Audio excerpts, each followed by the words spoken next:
All right, so let's kind of add what's it called now? Yeah, kind of the leaf. So you can just grab any leaf you feel like.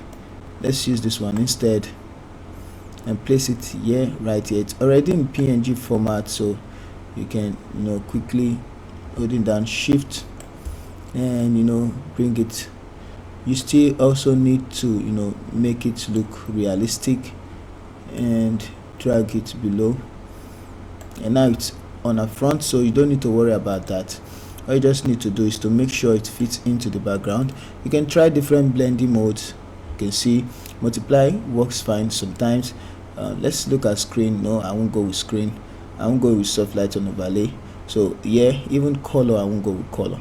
So multiply should be fine, and then you can bring it downwards.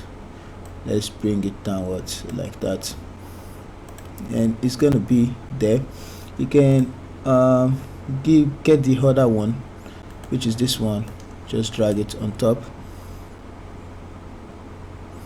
This one looks bigger. You can make it look smaller, turn it, and like that.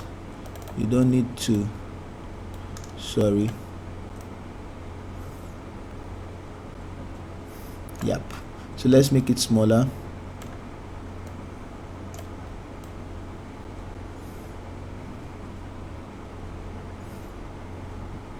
Yeah, so something like this. It's okay. So you know what to do. Change the blending mode. Let's try multiply, and you have that. So just as easy as that. And sometimes if you want to make it realistic, or make it look like the background is far, you can let's first of all turn off this one, and then go to blur, filter, blur. You go to Gaussian blur, you blur the background. So it's actually too blur now, too blurry, so you can leave it somewhere around 2.5, or make it, let's leave it at 2.1.4. same thing as this one, turn it on. So go to filter, blur, and Gaussian blur.